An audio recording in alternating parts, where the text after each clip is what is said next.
Əziz və hörmətli izləyicilər, bu da gördüyünüz kimi Pərviz Bülbülədir, meyxana deyənimiz.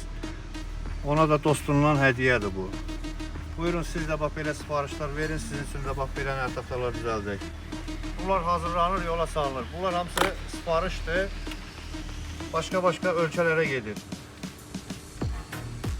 Bu nərtəftaların istehsalçısı bizik. Buyurun, siz də sifariş verin, sizin üçün də bax belə nərtəftalar düzəldək. Buyurun, baxın. Ən böyük istehsal sexi bizdədir. Ən ucuz qiymət bizdədir. Buyurun, zəng vurun, sifariş edin, maraqlanın. İstər Avropa ölkələrinə, istər Rusiyaya, hara istəsəniz sifarişini verin. Sizin üçün də belə nərtəftalar düzəldək. Yüksək keyfiyyətdə, çox gözəl sifariş verin, sizin üçün də bax belə nərtəftalar düzəldək keyfiyyətli.